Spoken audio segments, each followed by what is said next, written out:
Bonsoir à toutes et à tous et bienvenue dans votre journal sur KMT, LCL, FM+, et Canal Antilles, sur les réseaux Free, Orange, Numéricable, Bouygues SFR en France et dans ces régions ultra-périphériques. Voici quelques-uns des sujets que nous allons aborder ce soir. Face au blocage depuis plus de 3 semaines d'une grande partie du réseau de transport public du centre de la Martinique pour cause de grève, la colère des usagers continue de monter. L'Union européenne commence à préparer une réponse au choc énergétique provoqué par la guerre en Iran, en appelant notamment les Européens à consommer moins de carburant. Dans votre rubrique Votre avis compte, ce soir, vous avez répondu à la question suivante.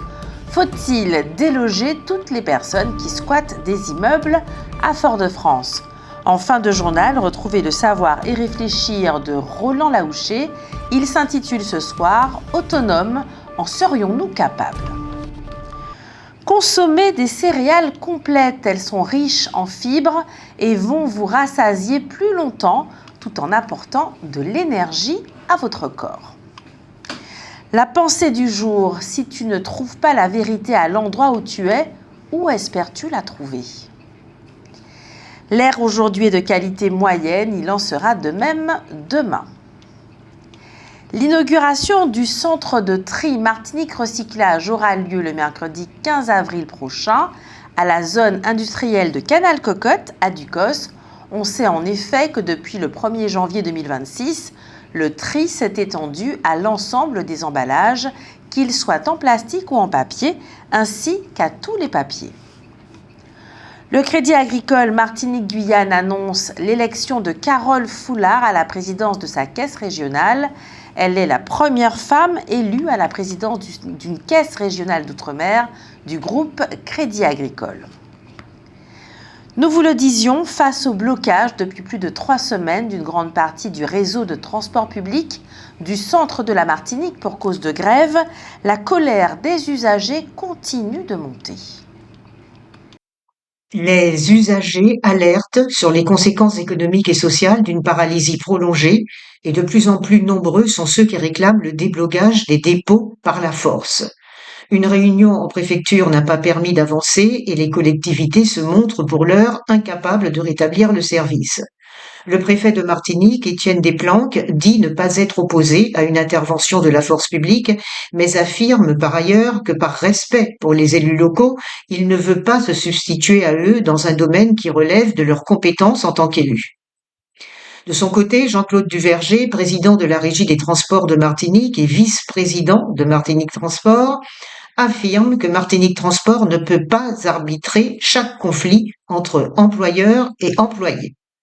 Il estime que le patron de Transaglo devrait reporter les négociations salariales jusqu'à l'attribution du futur marché, parce qu'il ne peut pas s'engager aujourd'hui sur des montants non prévus, alors qu'il n'est pas sûr d'obtenir le contrat, mais qu'il pourrait cependant accepter le dialogue.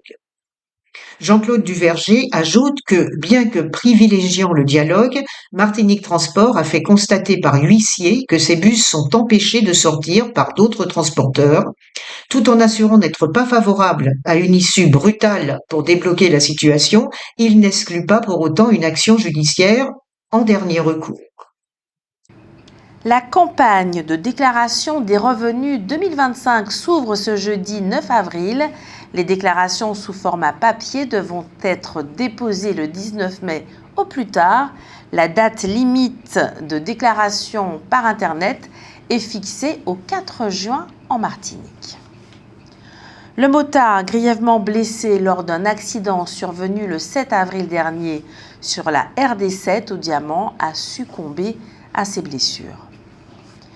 L'Union européenne commence à préparer une réponse au choc énergétique provoqué par la guerre en Iran, en appelant notamment les Européens à consommer moins de carburant.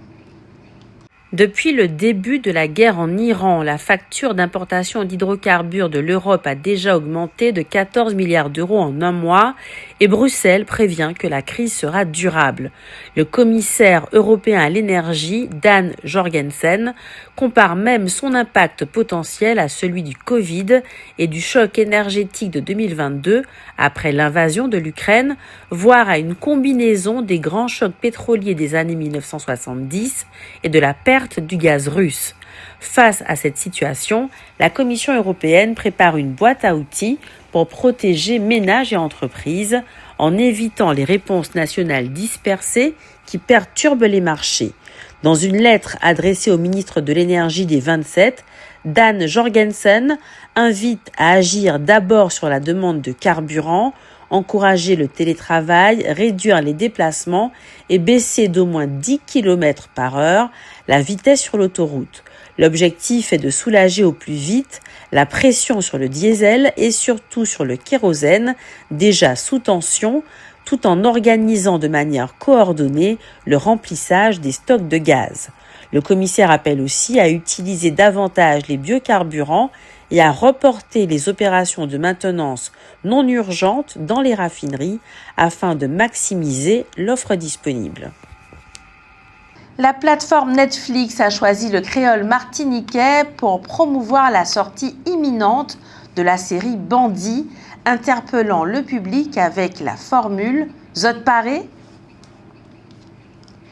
Plus d'un Français sur deux ayant été victime de discrimination raciste ou religieuse évite de fréquenter certaines rues ou certaines zones, d'afficher une apparence susceptible de révéler ses origines ou dissimule volontairement ses origines sur Internet.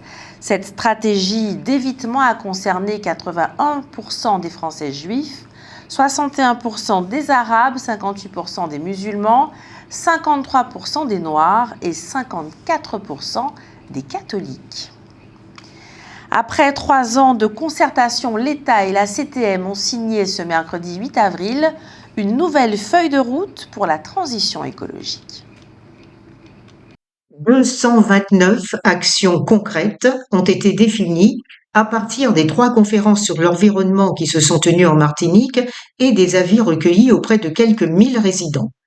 Elles doivent permettre, d'ici 2030, d'accélérer l'adaptation au changement climatique, de préserver la biodiversité de l'île et de mieux gérer ses ressources afin de renforcer son autonomie en développant notamment ses capacités à produire de l'énergie renouvelable.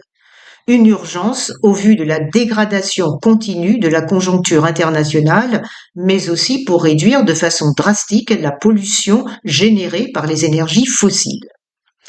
L'État prévoit d'engager 6 millions d'euros pour le Fonds vert, un dispositif destiné à accélérer la transition écologique dans les territoires en accompagnant les porteurs de projets afin d'impulser des actions concrètes en faveur de l'adaptation au changement climatique. La CTM espère aussi pouvoir compter sur les fonds européens et privés. Mais la contrainte budgétaire reste considérable. Rien que pour l'entretien et la rénovation du réseau d'eau, plus de 300 millions d'euros seraient nécessaires si l'on veut en finir avec l'énorme déperdition de la ressource. Il faut par ailleurs recycler beaucoup plus, pratiquer l'économie circulaire, modifier nos comportements. Il faudrait notamment changer notre mode d'alimentation. Nous alimenter autrement en privilégiant les circuits courts, à 1000 lieues donc de ce que nous faisons actuellement, puisque l'essentiel de ce que nous consommons est importé. Et en attendant que notre habitat évolue vers une meilleure adaptation aux réalités climatiques, il faudrait apprendre, par exemple, à cesser d'avoir systématiquement recours à la climatisation.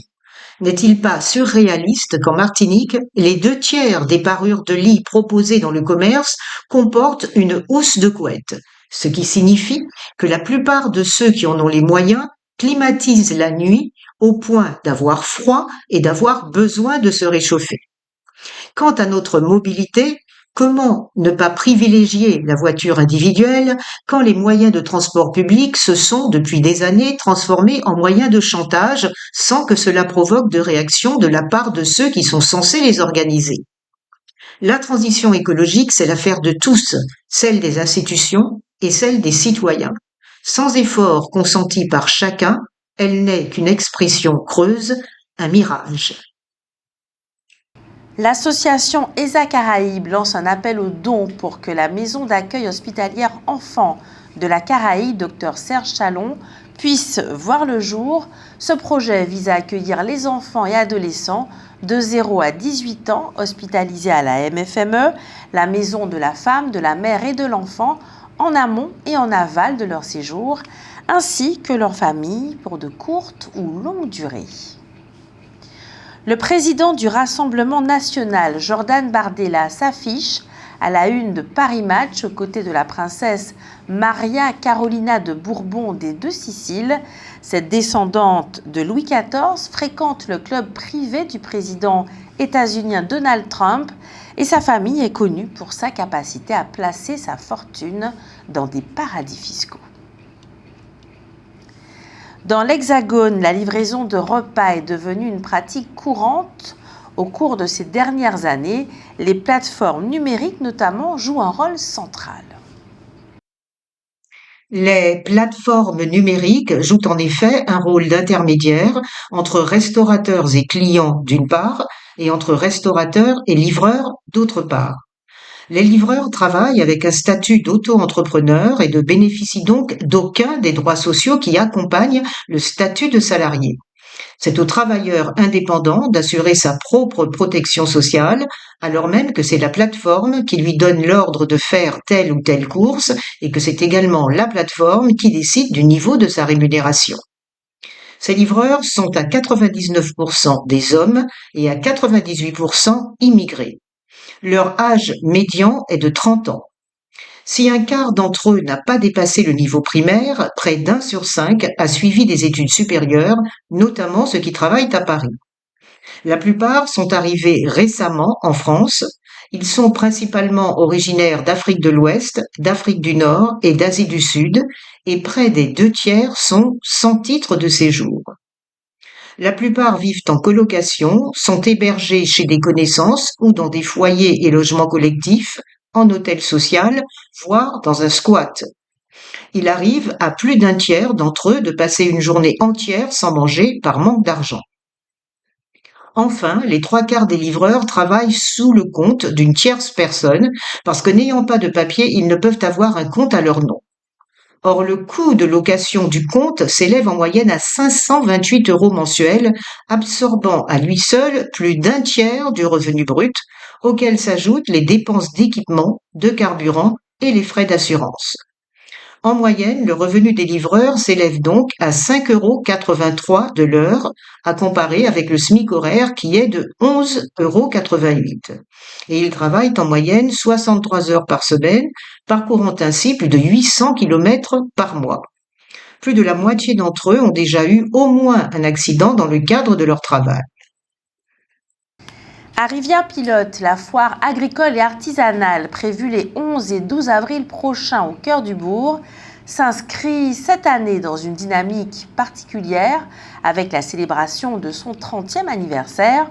Organisé par la municipalité, l'événement réunira plusieurs centaines d'exposants issus des filières agricoles, artisanales et agroalimentaires. Après avoir précisé que le cessez-le-feu entre les États-Unis et l'Iran ne s'appliquait pas à sa guerre contre le Hezbollah, Israël a bombardé plus de 100 cibles au Liban ce mercredi. 254 personnes sont mortes et 1160 ont été blessées. Le Liban a décrété une journée de deuil national ce jeudi 9 avril. L'Australie s'apprête à encadrer beaucoup plus strictement la publicité pour les jeux d'argent. L'objectif affiché est de protéger les enfants d'un bombardement permanent de messages de paris en ligne. Entre 6h et 20h30, le gouvernement travailliste veut limiter à 3 le nombre de publicités pour les paris par heure à la télévision, tout en les interdisant totalement pendant les retransmissions d'événements sportifs sur ce créneau. Les opérateurs de jeux n'auront plus le droit de figurer sur les maillots des sportifs professionnels et leurs publicités seront bannies de la radio aux heures d'entrée et de sortie d'école. Ces mesures répondent à une situation jugée alarmante. Les paris sportifs sont omniprésents en Australie et le pays, avec 27 millions d'habitants, enregistre chaque année environ 17 milliards de dollars américains de pertes liées au jeu, l'un des niveaux les plus élevés au monde par habitant. De nombreuses personnalités avaient déjà demandé en 2024 une interdiction totale de la publicité pour les jeux d'argent sous 3 ans, mais le gouvernement, pour l'instant, choisit un durcissement massif sans aller jusqu'au bannissement complet. En Haïti, près d'1,5 million de personnes sont déplacées à l'intérieur du pays, presque autant qu'après le séisme de 2010. 6 400 000 Haïtiens, dont 2 800 000 enfants, ont besoin d'une aide humanitaire d'urgence, alors que celle qui provenait des États-Unis a été quasiment supprimée. Les gangs contrôlent l'essentiel de Port-au-Prince et sévissent dans 3 départements du pays. La France figure parmi les pays les plus touchés en matière de fuite de données et de cyberisation de la criminalité, un phénomène qui s'accélère, les cybercriminels se dotant de moyens de plus en plus considérables pour parvenir à leurs fins. L'augmentation du nombre de fuites de données est particulièrement préoccupante. Les cybercriminels arrivent à les agréer et à constituer des sortes de bases de données afin de cibler leurs potentielles victimes. Dans son rapport 2025 publié ce jeudi, la défenseure des droits Claire Hédon indique que le nombre de réclamations, de demandes d'information et d'orientation a augmenté de près de 70% depuis 2020. En cause, la dématérialisation des procédures, la raréfaction des guichets avec un interlocuteur humain ou encore la complexification des parcours administratifs. Les étrangers, notamment, font face à des difficultés croissantes pour renouveler leur titre de séjour. Retrouvez maintenant votre rubrique Votre avis compte. Ce soir, vous avez répondu à la question suivante. Faut-il déloger toutes les personnes qui squattent des immeubles à Fort-de-France ?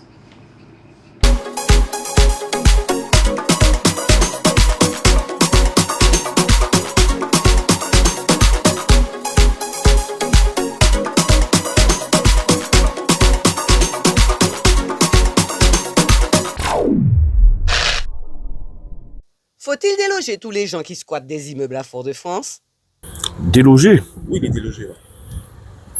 Non, quand même. Je pense qu'il y a suffisamment, il y a pas mal de logements inhabités qui pourraient justement permettre à ces gens-là d'être au rang des animaux, être des humains quand même, et les aider. Peut-être pas tous, parce qu'il y en a quelquefois, qui s'entêtent à rester dans la rue pour fumer leur crack et consorts. Oui, ça serait une bonne idée, oui. Oui, je suis d'accord, oui. Déloger les squatteurs dans les immeubles. Oui. Il faut déloger, mettre notre endroit, parce que Fort-de-France, ça, les Fort-de-France. Ouais. C'est un bon travail de faire. Hein. Si on les déloge, on les met où? Ils iront où? C'est une très bonne question et ça mérite réflexion. Absolument. Ni trop laisser aller. Et on va faire tout vagabondage. Alors, ça c'est un gros problème. Je vais vous dire quelque chose. Moi, ça fait que temps que je cherche une maison, je ne trouve pas.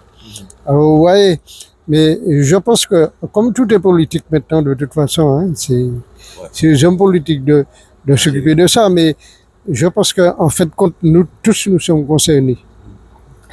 Parce que la quantité de gens qui cherchent des logements, je vois des logements qu'on a commencé qui sont restés sans en fait compte ce qui est de Je m'excuse. par exemple au Lamentin, je vois des maisons, je vois par exemple des maisons au Lamentin qu'on n'a jamais terminées et puis tout est en lambeaux là. Faut-il déloger tous les gens qui squattent des immeubles à Fort-de-France ? Absolument. Écoutez, la municipalité, la mairie a une part de responsabilité. S'il y a quelque chose, si l'immeuble s'effondre sur la personne, automatiquement, c'est la mairie qui est responsable. Hein. C'est soit on casse ou bien on mure. Et même si les bonhommes ils cassent le mur pour entrer à nouveau, il faut remuer. Sinon, il faut tout casser. Je prends l'exemple, toute la partie de la Croix-Mission vers la plage José Marti là. Les bonhommes sont montés dans des vieilles bâtisses là, dans les étages. Ça c'est dangereux ça. Oui, parce qu'il y a les immeubles à Fort-de-France qui sont insalubres et ne sont pas sécurisés. Alors c'est normal que des choses comme ça arrivent comme tous les jours. D'accord? Et je me dis qu'il y a des sites comme l'ancien messagerie qui est vide, il y a plein de doigts qui est vide qu'on peut désinfecter et puis installer les sans domicile fixe. Comme l'assise. L'assise commence à devenir trop petit. Je dis oui parce que soit ça quand même venir squatter, mais il fait voler.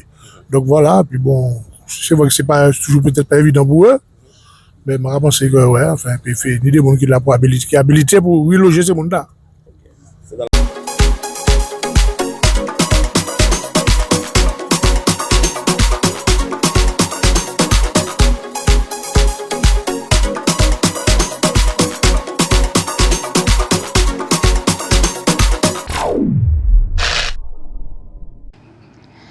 Passons au savoir et réfléchir de Roland Laouchet. Il s'intitule ce soir « Autonome, en serions-nous capables ?»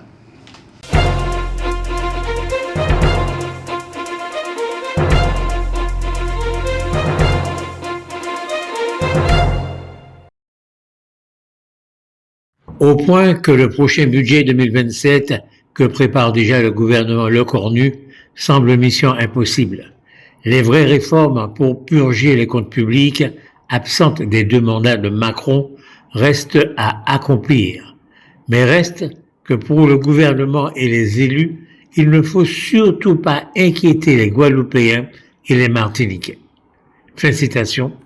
C'est là où nous en étions restés hier concernant les propos de Jean-Marie Nolle que nous vous proposons depuis lundi. Et ce sur quoi il ne faut pas inquiéter Guadeloupéens et Martiniquais, c'est, citons Jean-Marie Nolle, sur la crise qui vient. Les Martiniquais et les Guadeloupéens, qui ont déjà de très nombreuses doléances à faire valoir et de fortes réticences à sauter dans l'inconnu, notamment à cause de l'utilisation malheureuse, pour ne pas dire hasardeuse, de leurs propres compétences locales et particulièrement de la gestion dramatique de la question de l'eau en Guadeloupe et des transports en Martinique. Cette tension entre aspirations locales et contraintes nationales est d'autant plus forte que le projet d'autonomie implique la création d'un système fiscal largement repensé. La volonté de moduler l'impôt sur le revenu, de rendre l'impôt sur les sociétés plus incitatif ou encore de différencier la TVA traduit une ambition d'adaptation aux réalités locales. Mais là encore, les obstacles sont nombreux. Le Conseil constitutionnel rappelle qu'aucune autonomie fiscale réelle n'est garantie dans le cadre actuel, ce qui impose soit une révision constitutionnelle, soit un basculement vers un autre statut d'autonomie plus large encore que l'article 74 de la Constitution. Mais surtout, la mise en place d'une administration fiscale locale performante représenterait un chantier titanesque nécessitant des investissements massifs dans les systèmes d'information, la formation et les ressources humaines. En fait, selon les experts, les travaux d'Hercule. À ces défis structurels s'ajoute une interrogation fondamentale sur la soutenabilité du modèle proposé. L'exemple de la protection sociale est particulièrement éclairant. Les cotisations collectées localement restent très inférieures aux prestations versées, illustrant une dépendance forte à la solidarité nationale. Dans un scénario d'autonomie accrue, comment maintenir ces niveaux de redistribution sans creuser davantage les déficits ou sans alourdir significativement la fiscalité locale? Le CESER ne tranche pas, mais souligne le risque d'un effet ciseau redoutable entre les dépenses incompressibles et des recettes incertaines.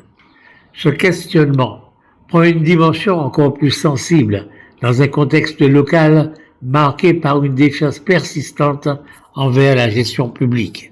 La crise de l'eau en Guadeloupe et des transports en Martinique, souvent citée comme symbole des défaillances structurelles des compétences locales, alimente les doutes sur la capacité des institutions à assumer des responsabilités élargies.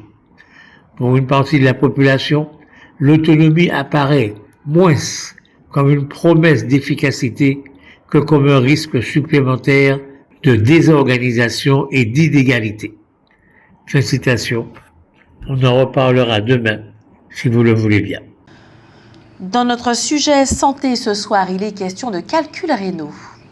Taille très variable, les calculs rénaux peuvent bloquer les voies urinaires et provoquer de terribles douleurs appelées coliques néphrétiques. La présence d'un calcul rénal est souvent révélée par une colique néphrétique qui se manifeste par une crise de douleur subite particulièrement violente et spasmodique. De telles douleurs se localisent dans le dos, sur le côté et peuvent irradier dans le bas du ventre, vers l'aine, voire aussi vers un testicule ou la vulve. D'autres symptômes sont typiquement associés à cette douleur. Une miction douloureuse, voire des brûlures, des nausées, des vomissements ou de la fièvre. La présence de sang dans les urines est l'autre signe pouvant indiquer la présence d'un calcul dans les voies urinaires. L'imagerie médicale, échographie abdominale, radio ou scanner permet de détecter la présence d'un calcul et de définir sa position exacte dans le rein, l'urètre ou la vessie. Pour soulager la victime d'une colique néphrétique, on lui administre de puissants médicaments antidouleurs. En cas d'infection urinaire, un antibiotique s'impose. Ensuite, il faut traiter la cause, c'est-à-dire éliminer le calcul rénal. Celui-ci peut s'évacuer tout seul en buvant beaucoup d'eau. À défaut, il faut recourir à la lithotripsie extracorporelle qui consiste à envoyer des ondes de choc à travers la peau et les tissus afin de pulvériser le calcul. L'indication de cette méthode dépend de la taille du calcul, de sa nature et de sa localisation. La prévention, elle, repose essentiellement sur la consommation d'une grande quantité de liquide, de l'eau essentiellement, à répartir tout au long de la journée. Le régime alimentaire permet également de prévenir les récidives et les recommandations alimentaires dépendent du type de calcul, c'est-à-dire de sa composition minérale et protéique. La mise en place des mesures préventives se fait en collaboration avec votre urologue, voire avec un nutritionniste. C'est ainsi que s'achève ce journal. Je vous remercie de l'avoir suivi. Je remercie tous ceux qui ont participé à sa conception: Jordan Adélaïde, Jean-Michel Césaire, Jenny Georges, Alain Jean-Paul, Getty Galva, Sarah Verne, Hugues Blandy, Marie-Josée Joseph et Roland Laouché. Cette édition est diffusée à 18h30, 20h, 22h et demain à 6h25. Elle est également disponible en multidiffusion sur Canal Antilles, sur les réseaux Free, Orange, Numéricable et Bouygues en France. Vous pouvez bien entendu revoir votre journal sur kmttelevision.fr. Je vous souhaite une excellente soirée en notre compagnie et que Dieu garde la Martinique.